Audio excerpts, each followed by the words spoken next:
Ինձ համար մեծ պատիվ է այսօր այստեղ ներկա գտնվել ու խոսել այնպիսի կարևորագույն թեմայի մասին, որն առնչվում է խոսքի ազատության հիմնախնդրին և խոսքի ազատության իրավունքների սահմանների հետ կապված տարատեսակ հարցերին, որովհետև բոլորիս համար էլ ակնհայտ է, որ խոսքի ազատությունը միանշանակ կարևորագույն մարդու իրավունքներից է, որը ցանկացած ժողովրդավարական հասարակությունում պետք է երաշխավորված լինի։ Միևնույն ժամանակ խոսքի ազատությունը ունի բովանդակային մի շարք ստանդարտներ,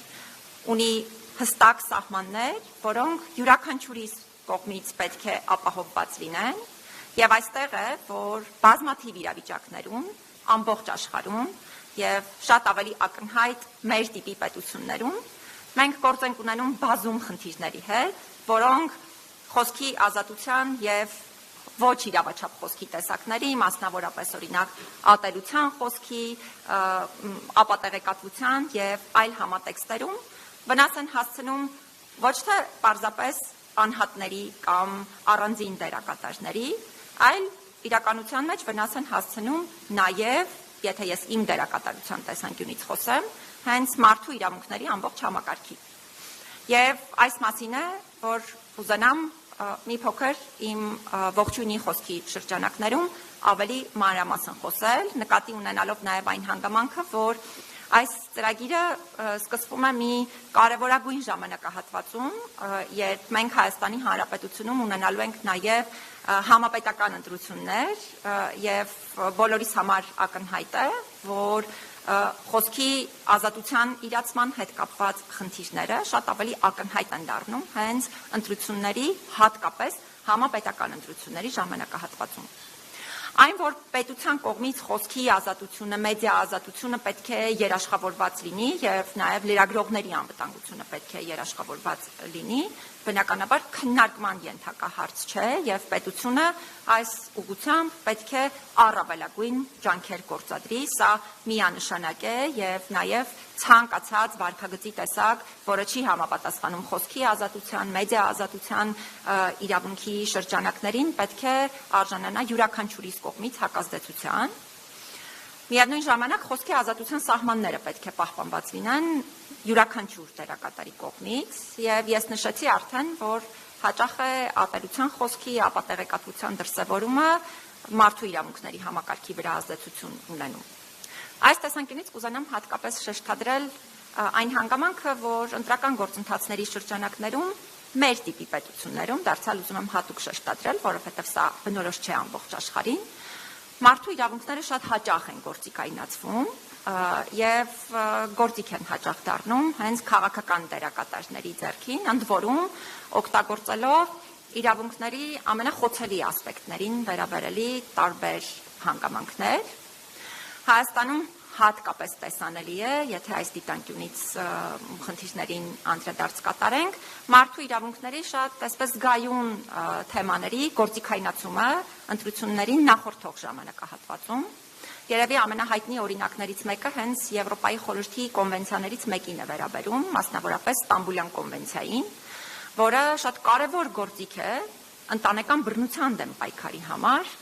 այդ թվում կանանց, երեխաների նկատմամբ բռնության դեմ պայքարի համար, որի առնչությամբ գրեթե բոլոր քաղաքական դերակատարներն են մշտապես շատ այսպես կարևոր մտքեր արտահայտում, բայց օրինակ հենց այս կոնվենցիան է գործիքայնացվել ընտրություններին նախորդող ժամանակահատվածում եւ միանշանակ օգտագործվում է տարբեր քաղաքական նպատակներով, նախ տպավորություն ստեղծելով, ձևախեղված տպավորություններ ստեղծելով, այդ թվում ընտանեկան բռնության հետ կապված տարատեսակ հարցերի առնչությամբ, բայց երկրորդ հերթին նաև իրավահավասարության, երեխաների իրավունքների եւ մի շարք այլ թեմաների հետ կապված գենդերային հավասարության, որը ոչ թե պարզապես ապատեղեկատվություն է որևէ մի քաղաքական դերակատարի առնչությամբ, այլ ապատեղեկատվությունը մարդու իրավունքների մի ամբողջ համակարգի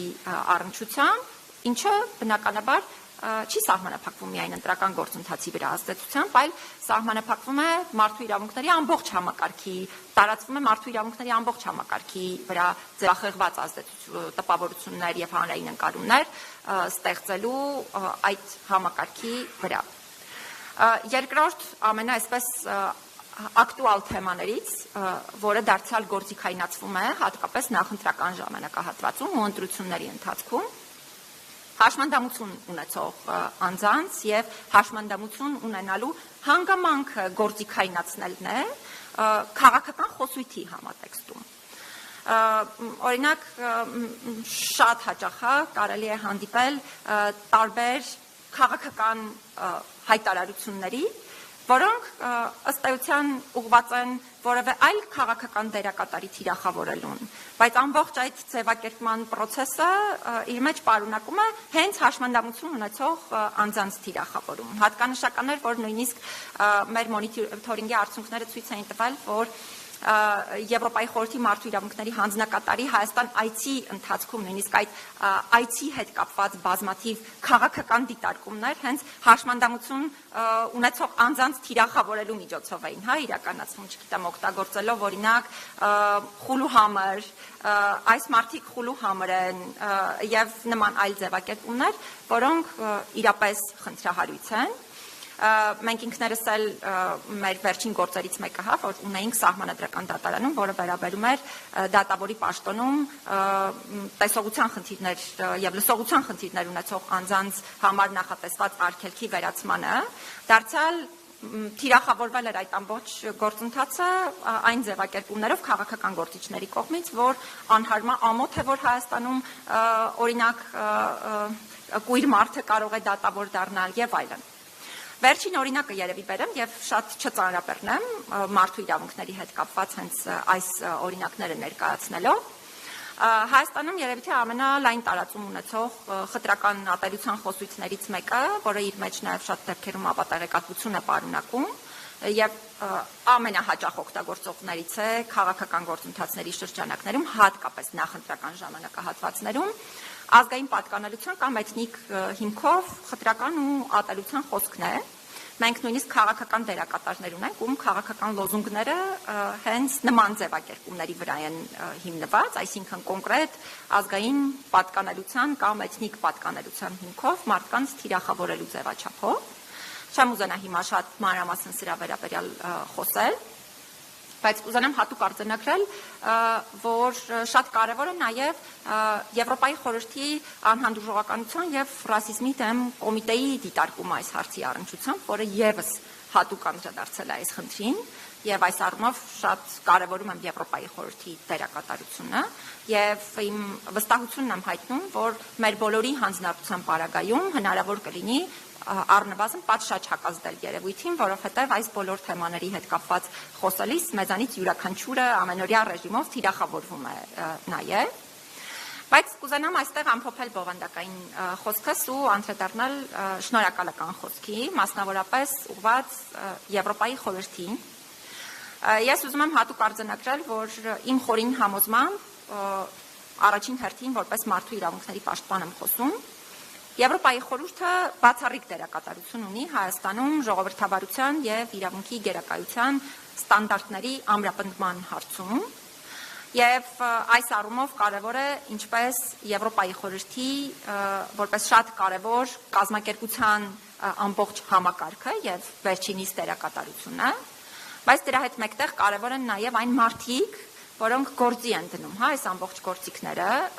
եւ որոնք աշխատում են այս բոլոր ծրագրերի ուղղությամբ։ Այդ առումով ուզում եմ շնորհակալություն հայտնել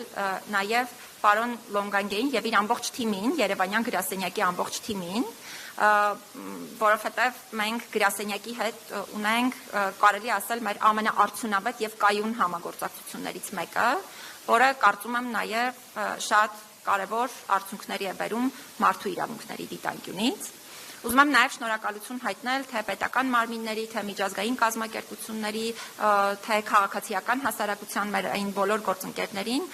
ովքեր մեզ հետ միասին աշխատում են այս հարցերի հաղթահարման, խնդիրների հաղթահարման ուղղությամբ։ Եվ նաև վերջում ուզում եմ իմ հանձնառությունը վերահաստատել բոլոր նշված խնդիրների հաղթահարման ուղղությամբ համատեղ ջանքերի գործադրման առումով։ Չեմ ուզենա ավելի շատ ծանրաբեռնել ձեր համբերությունը իմ խոսքով, հետևաբար հաջող ընթացք մաղթելով այս ծրագրին կավարտեմ խոսքս։ Շնորհակալ եմ։